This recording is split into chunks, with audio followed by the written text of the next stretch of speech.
Hello friends, இன்றைக்கி நம்ம சேனலில் என்ன பார்க்க போகிறோன்னா ஒரு பச்சை பட்டாணி வச்சு தான் ஒரு ரெசிபி பார்க்க போகிறோம். வாங்க எப்படி செய்வது பார்த்துடலாம். அதுக்கு பச்சை பட்டாணி நைட்டே நான் ஊற போட்டு வச்சுருக்கேன். இப்போ ஒரு குக்கர் அடுப்பில் வச்சுருக்கேன். எண்ணெய் ஊற்றிக்கிறேன். ஒரு ஸ்பூன் அளவுக்கு நெய் சேர்த்துக்கிறேன். பட்டை, கிராம்பு, ஏலக்காய் சேர்த்துக்கிறேன்.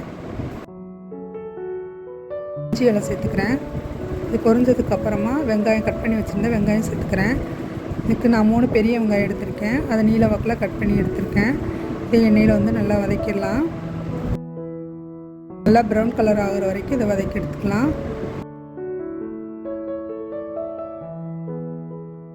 கொஞ்சம் வதங்கியிருக்கு.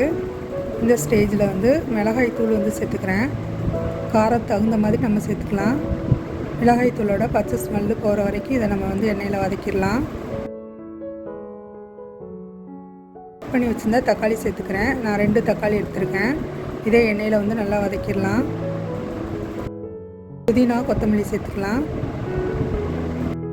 தக்காளி நல்லா மசிஞ்சு வர்ற வரைக்கும் நம்ம இதை வதக்கி எடுக்கலாம். இதுக்கு தேவையான அளவுக்கு உப்பு சேர்த்துடலாம். உப்பு சேர்த்தோம்னா தக்காளி சீக்கிரம் வதங்கி வந்துடும். தக்காளி நல்லா வதங்குற வரைக்கும் நம்ம வெயிட் பண்ணலாம். இப்போ 1 ஸ்பூன் அளவுக்கு இஞ்சி பூண்டு சேர்த்துக்கிறேன். இஞ்சி பூண்டோட பச்சை ஸ்மெல் போகிற வரைக்கும் நம்ம எண்ணெயில் இதை வதக்கிடலாம். பச்சை ஸ்மெல் போயிடுச்சு. இப்போ கொஞ்சோண்டு மல்லித்தூள் சேர்த்துக்கிறேன். கொஞ்சம் கரம் மசாலா சேர்த்துக்கிறேன். இதையும் நல்லா எண்ணெயில் லைட்டாக வதக்கிடலாம்.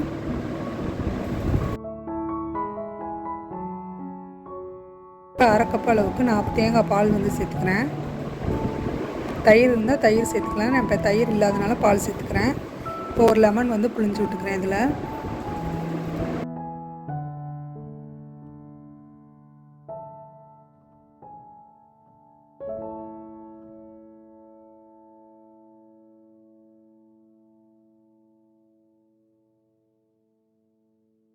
இதில் நல்லா மிக்ஸ் பண்ணி விட்டுறலாம்.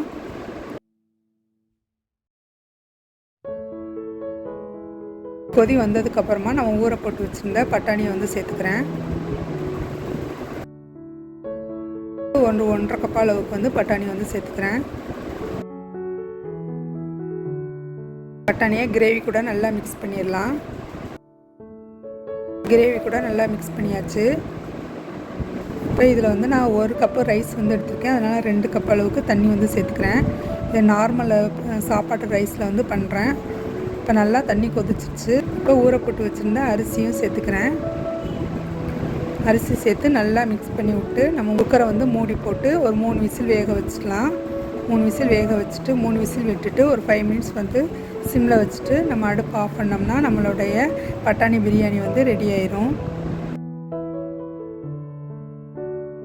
இப்போ ஒரு தடவை நல்லா மிக்ஸ் பண்ணி விட்டு நம்ம மூடி போட்டுடலாம். உங்கள் வீட்டில் ட்ரை பண்ணி பாருங்கள். என்னோடய சேனல் உங்களுக்கு பிடிச்சிருந்துச்சுன்னா லைக் பண்ணுங்கள், ஷேர் பண்ணுங்கள், சப்ஸ்கிரைப் பண்ணுங்கள். கூடவே பெல் ஐக்கானையும் கிளிக் பண்ணுங்கள்.